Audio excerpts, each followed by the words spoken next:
ਇੱਕ ਓਮਕਾਰ ਸਤਿਗੁਰ ਪ੍ਰਸਾਦ। ਸ਼੍ਰੀ ਵਾਹਿਗੁਰੂ ਜੀ ਕੀ ਫਤਿਹ। ਸ਼੍ਰੀ ਭਗਵਤੀ ਜੀ ਸਹਾਇ।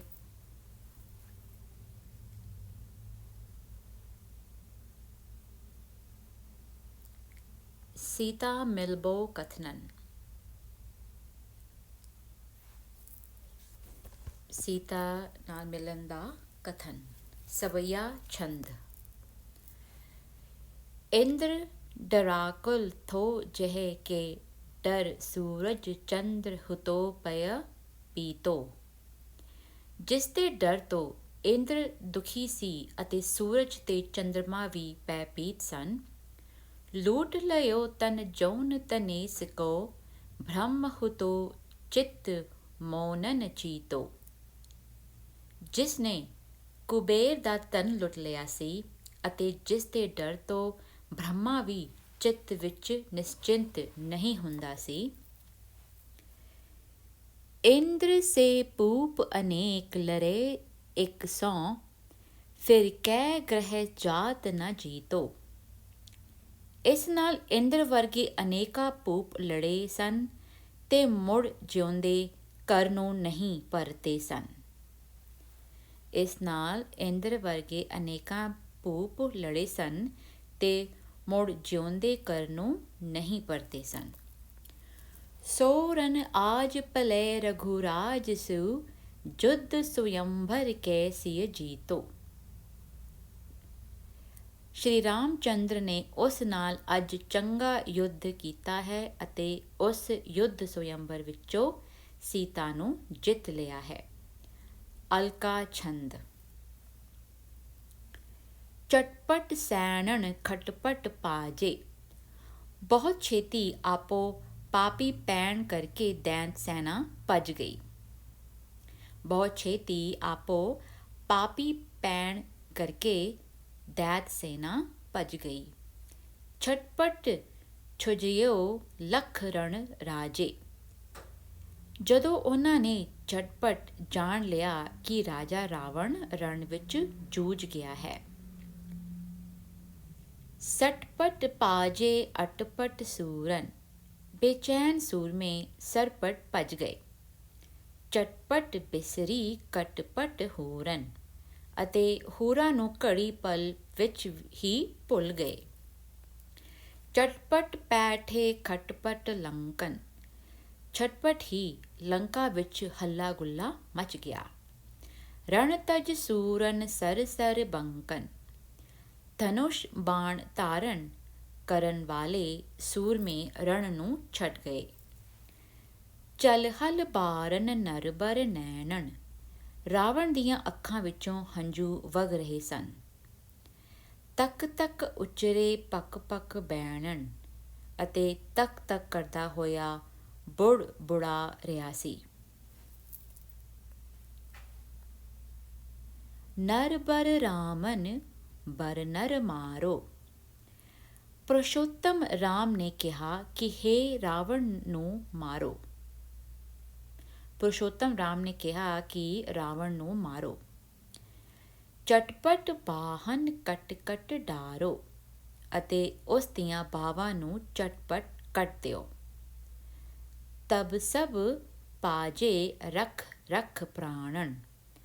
ਪ੍ਰਾਣਾਂ ਨੂੰ ਬਚਾ ਕੇ ਸਾਰੇ ਲੰਕਾ ਨੂੰ ਛੱਡ ਕੇ ਭੱਜ ਗਏ। ਖਟਪਟ ਮਾਰੇ ਚਟਪਟ ਬਾਣਨ। ਆਪੋ ਥਾਪੀ ਪਈ ਹੋਣ ਕਾਰਨ ਅਜੇ ਤੇਜ਼ੀ ਨਾਲ ਬਾਣ ਮਾਰੀ ਜਾ ਰਹੇ ਸਨ। ਚਟਪਟ ਰਾਣੀ ਸਟਪਟ ਥਾਈ। ਉਸੇ ਵੇਲੇ ਰਾਣੀਆਂ ਭੱਜ ਪਈਆਂ। ਰਟਪਟ ਰੋਵਤ ਅਟਪਟ ਆਈ। ਅਤੇ ਲਟਾਂ ਨੂੰ ਪੁੱਟਦਿਆਂ ਤੇ ਰੋਂਦੀਆਂ ਹੋਈਆਂ ਬੁਰੀ ਹਾਲਤ ਵਿੱਚ ਉੱਥੇ ਆ ਗਈਆਂ। ਚਟਪਟ ਲਾਗੀ ਅਟਪਟ ਪਾਇਨ।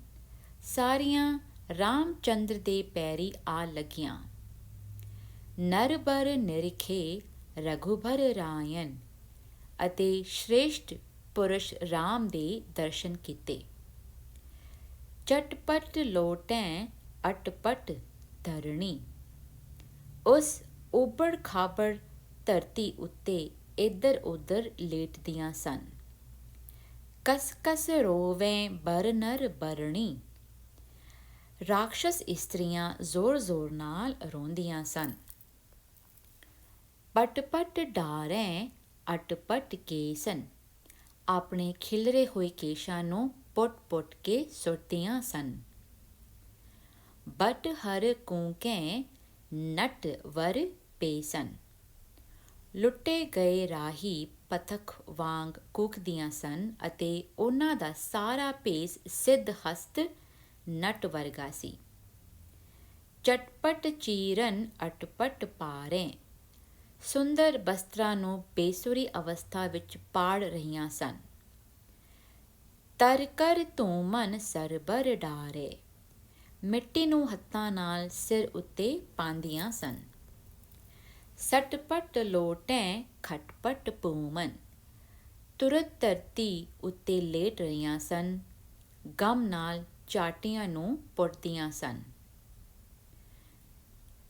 ਚਟਪਟ ਚੂਰੇ ਕਰ ਹਰ ਕੂਮਨ, ਅਤੇ ਖਬਰਾਇਆ ਹੋਇਆਂ ਘੁੰਮ ਰਹੀਆਂ ਸਨ। ਰਸਾਵਲ ਛੰਦ। ਜਬੇ ਰਾਮ ਦੇਖੈਂ, ਸ਼੍ਰੀ ਰਾਮ ਨੂੰ ਜਦੋਂ ਉਹਨਾਂ ਨੇ ਵੇਖਿਆ। ਮਹਾਰੂਪ ਲੇਖੈਂ, ਤਾਂ ਵੱਡਾ ਰੂਪਮਾਨ ਜਾਣਿਆ। ਰਹੀ ਨਯਾਏ ਸੀਸਨ, ਸਾਰੀਆਂ ਰਾਣੀਆਂ ਸਿਰ। ਸਭੇ ਨਾਰ ਈਸਨ, ਸਿਰ ਨਿਵਾਰ ਲੱਗ ਗਈਆਂ। ਸਾਰੀਆਂ ਰਾਣੀਆਂ ਸਿਰ ਨਿਵਾਣ ਲੱਗ ਗਈਆਂ। ਲਖੈਂ ਰੂਪ ਮੋਹੀ, ਰਾਮ ਦੇ ਰੂਪ ਨੂੰ ਦੇਖ ਕੇ ਮੋਹੀਆਂ ਗਈਆਂ। ਫਿਰੀ ਰਾਮ ਦੇਹੀ, ਲੰਕਾ ਵਿੱਚ ਰਾਮ ਦੀ ਦੁਹਾਈ ਫਿਰ ਗਈ। ਦਈ ਤਾਹ ਲੰਕਾ, ਉਸ ਵਿਭੀਸ਼ਣ ਨੂੰ ਰਾਮ ਨੇ ਲੰਕਾ ਇਉਂ ਦੇ ਦਿੱਤੀ। ਜਿਮ ਰਾਜ ਟੰਕਾ, ਜਿਵੇਂ ਰਾਜੇ ਲਈ ਟਕਾ ਦੇਣਾ ਹੁੰਦਾ ਹੈ। ਕਿਰਪਾ ਦ੍ਰਿਸ਼ਟ ਪੀਨੇ, ਸ਼੍ਰੀ ਰਾਮ ਕਿਰਪਾ ਦ੍ਰਿਸ਼ਟੀ ਨਾਲ ਭਿੱਜ ਗਏ। ਤਰੇ ਨੇਤਰ ਕੀਨੇ, ਅਤੇ ਰਾਣੀਆਂ ਦੀ ਦਸ਼ਾ ਦੇਖ ਕੇ ਨੇਤਰ ਨੀਵੇਂ ਕਰ ਲਏ। ਚਰੇ ਬਾਰ ਐਸੇ, ਉਹਨਾਂ ਤੋਂ ਜਲ ਇਸ ਤਰ੍ਹਾਂ ਚਰ ਰਿਹਾ ਸੀ। ਮਹਾਮੇਘ ਜੈਸੇ, ਜਿਸ ਤਰ੍ਹਾਂ ਮਹਾਮੇਘ ਤੋਂ ਮੀਂਹ ਵਸ ਰਿਹਾ ਹੋਵੇ। ਛਕੀ ਪੇਖ ਨਾਰੀ, ਸ਼੍ਰੀ ਰਾਮ ਨੂੰ ਵੇਖ ਕੇ ਇਸਤਰੀਆਂ ਪ੍ਰਸੰਨ ਹੋ ਗਈਆਂ। ਸਰਨ ਕਾਮ ਮਾਰੀ, ਕਾਮ ਦੇ ਤੀਰ ਨਾਲ ਮਾਰੀਆਂ ਗਈਆਂ। ਬਿਧੀ ਰੂਪ ਰਾਮ, ਰਾਮ ਦੇ ਰੂਪ ਨਾਲ ਵਿੰਨੀਆਂ ਗਈਆਂ। ਮਹਾਧਰਮ ਤਾਮਨ, ਪਰ ਸ਼੍ਰੀ ਰਾਮ ਮਹਾਨ ਧਰਮ ਦੇ ਘਰ ਸਨ। ਮਹਾਨ ਧਰਮ ਦੇ ਘਰ ਸਨ। ਤਜੀ ਨਾਥ ਪ੍ਰੀਤਨ, ਰਾਣੀਆਂ ਨੇ ਆਪਣੇ ਸਵਾਮੀ ਦੀ ਪ੍ਰੀਤ ਛੱਡ ਦਿੱਤੀ ਹੈ। ਚੁਭੇ ਰਾਮ ਚੀਤਨ, ਉਹਨਾਂ ਦੇ ਚਿੱਤ ਵਿੱਚ ਸ਼੍ਰੀ ਰਾਮ ਖੁੱਭ ਗਏ ਹਨ। ਰਹੀ ਜੋਰ ਨੈਣਨ, ਇਸ ਲਈ ਅੱਖਾਂ ਜੋੜ ਰਹੀਆਂ ਸਨ। ਕਹੇ ਮੱਧ ਬੈਣਨ, ਅਤੇ ਮਸਤੀ ਵਾਲੇ ਬਚਨ ਬੋਲ ਰਹੀਆਂ ਸਨ। ਸਿਆ ਨਾਥ ਨੀਕੇ, ਸ਼੍ਰੀ ਰਾਮ ਚੰਦਰ ਚੰਗੇ ਹਨ। ਹਰੇ ਹਾਰ ਜੀ ਕੇ, ਦਿਲ ਰੂਪ ਹਾਰ ਨੂੰ ਹਰਨ ਵਾਲੇ ਹਨ। ਲਏ ਜਾਤ ਚਿੱਤਨ, ਅਤੇ ਚਿੱਤ ਨੂੰ ਇਉਂ ਚੁਰਾ ਲਈ ਜਾਂਦੇ ਹਨ। ਮਨੋ ਚੋਰ ਬਿੱਤਨ, ਮਾਨੋ ਚੋਰ ਧਨ ਨੂੰ ਚੁਰਾ ਕੇ ਲੈ ਚੱਲਿਆ ਹੋਵੇ। ਸਭੇ ਪਾਏ ਲਾਗੋ, ਮੰਦੋਦਰੀ ਨੇ ਹੋਰਨਾਂ ਰਾਣੀਆਂ ਨੂੰ ਕਿਹਾ, ਸਾਰੀਆਂ ਜਾ ਕੇ ਸ਼੍ਰੀ ਰਾਮ ਦੇ ਚਰਨੀ ਲੱਗੋ। ਪਤਨ ਦਰੋਹ ਤਿਆਗੋ, ਅਤੇ ਪਤੀ ਦੇ ਵੈਰ ਭਾਵ ਨੂੰ ਤਿਆਗ ਦਿਓ। ਲਗੀ ਤਾਏ ਪਾਇਨ, ਇਹ ਸੁਣ ਕੇ ਸਾਰੀਆਂ ਇਸਤਰੀਆਂ ਭੱਜ ਕੇ ਆਈਆਂ। ਸਭੇ ਨਾਰ ਆਇਨ, ਅਤੇ ਸ਼੍ਰੀ ਰਾਮ ਦੇ ਚਰਨੀ ਲੱਗ ਗਈਆਂ। ਮਹਾਰੂਪ ਜਾਣੇ, ਉਹਨਾਂ ਨੇ ਸ਼੍ਰੀ ਰਾਮ ਨੂੰ ਮਹਾਰੂਪਵਾਨ ਜਾਣਿਆ। ਚਿਤਨ ਚੋਰ ਮਾਨੇ, ਤੇ ਚਿੱਤ ਚੁਰਾਉਣ ਵਾਲਾ ਚੋਰ ਮੰਨਿਆ। ਚੁਭੇ ਚਿੱਤਰ ਐਸੇ, ਸ਼੍ਰੀ ਰਾਮ ਦਾ ਰੂਪ ਉਹਨਾਂ ਦੇ ਚਿੱਤ ਵਿੱਚ ਇਸ ਤਰ੍ਹਾਂ ਚੁਭ ਗਿਆ, ਸਿਤਨ ਸਾਈਂ ਕੈਸੇ, ਜਿਸ ਤਰ੍ਹਾਂ ਤਿੱਖੇ ਤੀਰ ਖੁੱਭ ਜਾਂਦੇ ਹਨ। ਲਗੋ ਹੇਮ ਰੂਪਨ, ਸ਼੍ਰੀ ਰਾਮ ਚੰਦਰ ਸੁਨਹਿਰੇ ਰੂਪ ਵਾਲੇ ਪ੍ਰਤੀਤ ਹੁੰਦੇ ਹਨ। ਸਭੇ ਪੂਪ ਪੂਪਨ, ਅਤੇ ਸਾਰੇ ਰਾਜਿਆਂ ਦੇ ਰਾਜੇ ਹਨ। ਰੰਗੇ ਰੰਗ ਨੈਣਨ, ਉਹਨਾਂ ਦੇ ਰੰਗ ਵਿੱਚ ਸਾਰਿਆਂ ਦੇ ਨੈਣ ਰੰਗੇ ਹੋਏ ਹਨ। ਛਕੇ ਦੇਵ ਗੈਣਨ, ਅਤੇ ਆਕਾਸ਼ ਵਿੱਚ ਦੇਵਤੇ ਪ੍ਰਸੰਨ ਹੋ ਰਹੇ ਹਨ। ਜਿਨੇ ਏਕ ਬਾਰਨ, ਜਿਸਨੇ ਇੱਕ ਵਾਰ, ਲਖੇ ਰਾਵਣਾਨਨ, ਲਖੇ ਰਾਵਣਾਰਨ, ਸ਼੍ਰੀ ਰਾਮ ਨੂੰ ਵੇਖਿਆ ਹੈ। ਰਹੀ ਮੋਹਤ ਹੋਇ ਕੈ, ਉਹੀ ਮੋਹਿਤ ਹੋ ਕੇ ਵੇਖਣ ਦਾ ਲੋਭੀ ਦੇਖ ਕਹਿ ਕੇ ਲੋਭ ਕਰ ਰਹੀ ਹੈ।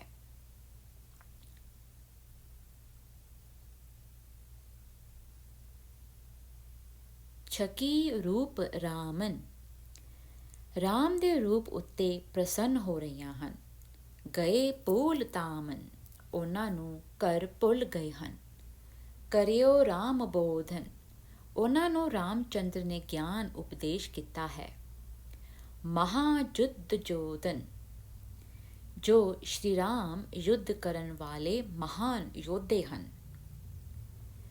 ਰਾਮ ਬਾਜ ਮੰਦੋਦਰੀ ਪ੍ਰਤੀ, ਸ਼੍ਰੀ ਰਾਮ ਨੇ ਮੰਦੋਦਰੀ ਨੂੰ ਕਿਹਾ। ਰਸਾਵਲ ਛੰਦ। ਸੁਨੋ ਰਾਜ ਨਾਰੀ, हे राज इस्त्री सुनो, कहाँ ਭੁੱਲ ਹਮਾਰੀ, ਇਸ ਸਭ ਵਿੱਚ ਮੇਰੀ ਕੀ ਭੁੱਲ ਹੈ। ਚਿਤਨ ਚਿੱਤ ਕੀਜੇ, ਪਹਿਲੇ ਚਿੱਤ ਵਿੱਚ ਸਾਰੀ ਗੱਲ ਨੂੰ ਵਿਚਾਰੋ। ਪੁਨਰ ਦੋਸ ਦੀਜੇ, ਫਿਰ ਕਿਸੇ ਨੂੰ ਦੋਸ਼ ਦਿਓ। ਮਿਲੇ ਮੋਹ ਸੀਤਾ, ਹੁਣ ਮੈਨੂੰ ਸੀਤਾ ਮਿਲ ਜਾਏ। ਚਲੇ ਧਰਮ ਗੀਤਾ, ਤਾਂ ਜੋ ਧਰਮ ਦੀ ਮਰਿਆਦਾ ਚੱਲ ਪਏ। ਪਠਿਓ ਪਉਨ ਪੂਤਨ, ਇਸ ਪਿੱਛੋਂ ਸ਼੍ਰੀ ਰਾਮ ਨੇ ਹਨੂਮਾਨ ਨੂੰ ਸੀਤਾ ਲਿਆਉਣ ਲਈ ਭੇਜ ਦਿੱਤਾ। ਹੁਤੋ ਅਗਰ ਦੂਤਨ, ਜੋ ਉਹਨਾਂ ਦਾ ਮੁੱਖ ਦੂਤ ਸੀ। ਚਲਿਓ ਤਾਇ ਕਹਿ ਕੇ, ਹਨੂਮਾਨ ਜੀ ਤੇਜ਼ੀ ਨਾਲ ਤੁਰ ਗਏ। ਸੀਆ ਸੋਧ ਲੈ ਕੇ, ਸੀਤਾ ਜੀ ਦੀ ਸੁਧ ਲੈ ਕੇ ਉੱਥੇ ਪੁੱਜ ਗਏ ਜਿੱਥੇ। ਹੁਤੀ ਬਾਗ ਮਾਹੀ, ਸੀਤਾ ਬਾਗ ਵਿੱਚ। ਤਰੇ ਬ੍ਰਿਛ ਛਾਹੀ, ਬ੍ਰਿਛ ਦੀ ਛਾਂ ਹੇਠਾਂ ਬੈਠੀ ਸੀ। ਪਰਿਓ ਜਾਇ ਪਾਇਨ, ਹਨੂਮਾਨ ਜੀ ਜਾ ਕੇ ਚਰਨੀ ਪੈ ਗਏ। ਸੁਨੋ ਸੀ ਮਾਇਨ, ਅਤੇ ਕਹਿਣ ਲੱਗੇ, ਹੇ ਸੀਤਾ ਮਾਤਾ ਸੁਣੋ। ਰਿਪਨ ਰਾਮ ਮਾਰੇ, ਸ਼੍ਰੀ ਰਾਮ ਜੀ ਨੇ ਵੈਰੀ ਨੂੰ ਮਾਰ ਦਿੱਤਾ ਹੈ। ਖਰੇ ਤੋਹ ਦੁਆਰੇ, ਅਤੇ ਹੁਣ ਤੁਹਾਡੇ ਦੁਆਰ ਉੱਤੇ ਖੜੋਤੇ ਹਨ। ਚਲੋ ਬੇਗ ਸੀਤਾ, ਹੇ ਸੀਤਾ ਮਾਤਾ ਜੀ ਜਲਦੀ ਚਲੋ। ਜਹਾਂ ਰਾਮ ਜੀਤਾ, ਜਿੱਥੇ ਸ਼੍ਰੀ ਰਾਮ ਜੀ ਨੇ ਯੁੱਧ ਜਿੱਤਿਆ ਹੈ। ਸਭੇ ਸੁਤਰ ਮਾਰੇ, ਸਾਰੇ ਵੈਰੀ ਮਾਰੇ ਗਏ ਹਨ। ਭੁਵਨ ਪਾਰ ਉਤਾਰੇ, ਅਤੇ ਧਰਤੀ ਦਾ ਭਾਰ ਉਤਾਰ ਦਿੱਤਾ ਹੈ।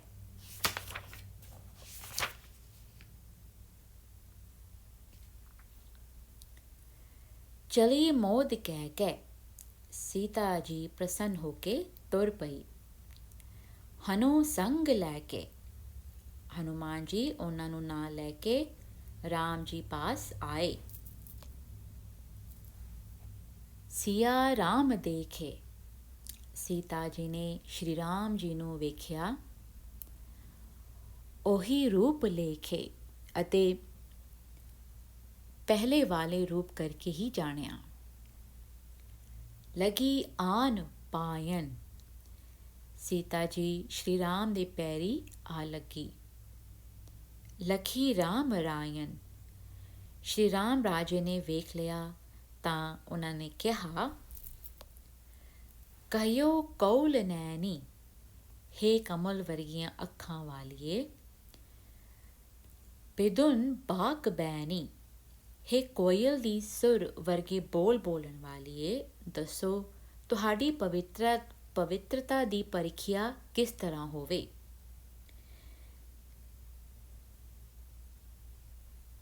ਤਸੋ ਅੱਗ ਮੱਤਨ, ਤੁਸੀਂ ਅੱਗ ਵਿੱਚ ਵੜ ਜਾਓ। ਤਬੇ ਹੋਏ ਸੁੱਤਨ, ਤਦੇ ਸ਼ੁੱਧ ਹੋਵੇਂਗੀ। ਲਈ ਮਾਨ ਸੀਸਨ। ਸੀਤਾ ਜੀ ਨੇ ਇਹ ਆਗਿਆ ਸਿਰ ਮੱਥੇ ਮੰਨ ਲਈ। ਰਚਿਓ ਪਾਵ ਕੀਸਨ, ਉਸੇ ਵੇਲੇ ਅੱਗ ਦਾ ਅੰਗੀਠਾ ਰਚਿਆ ਗਿਆ। ਗਈ ਪੈਠ ਐਸੇ, ਅਗਨੀ ਦੇ ਲਟ ਲਟ ਬਲਣ ਤੇ ਸੀਤਾ ਜੀ ਉਸ ਵਿੱਚ ਇਸ ਤਰ੍ਹਾਂ ਪ੍ਰਵੇਸ਼ ਕਰ ਗਈ। ਕਰਨ ਬਿੱਜ ਜੈਸੇ, ਜਿਵੇਂ ਬੱਦਲ ਵਿੱਚ ਬਿਜਲੀ ਲੁਕ ਜਾਂਦੀ ਹੈ। ਸ੍ਰੁਤਰਨ ਜੇਮ ਗੀਤਾ, ਜਿਵੇਂ ਵੇਦਾਂ ਨਾਲ ਗੀਤਾ ਮਿਲੀ ਹੋਈ ਹੈ। ਮਿਲੀ ਟੇਮ ਸੀਤਾ, ਤਿਵੇਂ ਸ਼ੁੱਧ ਸਰੂਪ ਸੀਤਾ ਅਗਨੀ ਦੇ ਅੰਦਰ ਸਮਾ ਗਈ। ਤਸੀ ਜਾਇ ਕੈ ਕੈ, ਤਾਂਏ ਕਰਕੇ ਸੀਤਾ ਅੱਗ ਵਿੱਚ ਜਾ ਦਾਖਲ ਹੋਈ। ਕੜੀ ਕੁੰਦਨ ਹੋਇ ਕੈ, ਅਗਨੀ ਦੇਵਤਾ ਨੇ ਉਸ ਨੂੰ ਸੋਨੇ ਵਾਂਗ ਨਿਖਾਰ ਕੇ ਬਾਹਰ ਕੱਢਿਆ। ਗਰੇ ਰਾਮ ਲਾਈ, ਸ਼੍ਰੀ ਰਾਮ ਨੇ ਉਸ ਨੂੰ ਆਪਣੇ ਗਲ ਨਾਲ ਲਾ ਲਿਆ। ਕਬਨ ਕ੍ਰਿਤ ਗਾਈ, ਅਜਿਹੇ ਪਵਿੱਤਰ ਆਚਰਣ ਕਰਕੇ ਹੀ ਕਵੀਆਂ ਨੇ ਸੀਤਾ ਜੀ ਦਾ ਯਸ਼ ਗਾਇਆ ਹੈ। ਸਭੋ ਸਾਧ ਮਾਨੀ, ਸਾਰੇ ਸਾਧੂ ਵਿਅਕਤੀਆਂ ਨੇ ਇਸ ਅਗਨੀ ਪ੍ਰੀਖਿਆ ਨੂੰ ਮੰਨ ਲਿਆ। ਤਿਹੂੰ ਲੋਕ ਜਾਣੀ, ਅਤੇ ਤਿੰਨਾਂ ਲੋਕਾਂ ਵਿੱਚ ਇਹ ਗੱਲ ਜਾਣੀ ਗਈ। ਬਜੇ ਜੀਤ ਬਾਜੇ, ਜਦੋਂ ਜਿੱਤ ਦੇ ਵਾਜੇ ਵੱਜਣ ਲੱਗੇ। ਤਬੇ ਰਾਮ ਗਾਜੇ, ਤਦੋਂ ਸ਼੍ਰੀ ਰਾਮ ਗੱਜਣ ਲੱਗੇ। ਲਈ ਜੀਤ ਸੀਤਾ, ਇਸ ਤਰ੍ਹਾਂ ਸੀਤਾ ਜਿੱਤ ਲਈ। ਮਹਾ ਸੁਭ੍ਰ ਗੀਤਾ, ਜੋ ਮਹਾਨ ਯਸ਼ ਵਾਲੀ ਹੈ। ਸਭੈ ਦੇਵ ਹਰਿਖੇ, ਸਾਰੇ ਦੇਵਤੇ ਆਨੰਦਿਤ ਹੋਏ। ਨਭਨ ਪੁਹਪ ਬਰਖੇ, ਅਤੇ ਆਕਾਸ਼ ਤੋਂ ਫੁੱਲਾਂ ਦੀ ਵਰਖਾ ਕਰਨ ਲੱਗੇ। ਇਤ ਸ਼੍ਰੀ ਬਚਿੱਤਰ ਨਾਟਕੇ ਰਾਮ ਅਵਤਾਰ ਭਬੀਛਨ ਕੋ ਲੰਕਾ ਕੋ ਰਾਜ ਦੀਬੋ ਮੰਦੋਦਰੀ ਸੰਬੋਧ ਕੀਬੋ ਸੀਤਾ ਮਿਲਬੋ ਧਿਆਏ ਸਮਾਪਤਨ। ਇੱਥੇ ਸ਼੍ਰੀ ਬਚਿੱਤਰ ਨਾਟਕ ਗ੍ਰੰਥ ਦੇ ਰਾਮ ਅਵਤਾਰ ਦੇ ਵਿਭੀਸ਼ਣ ਨੂੰ ਲੰਕਾ ਦਾ ਰਾਜ ਦੇਣ, ਮੰਦੋਦਰੀ ਨੂੰ ਸਮਯਕ ਗਿਆਨ ਕਰਨ ਅਤੇ ਸੀਤਾ ਦੇ ਮਿਲਣ ਤੇ ਅਧਿਆਇ ਦੀ ਸਮਾਪਤੀ। ਵਾਹਿਗੁਰੂ ਜੀ ਕਾ ਖਾਲਸਾ, ਵਾਹਿਗੁਰੂ ਜੀ ਕੀ ਫਤਿਹ।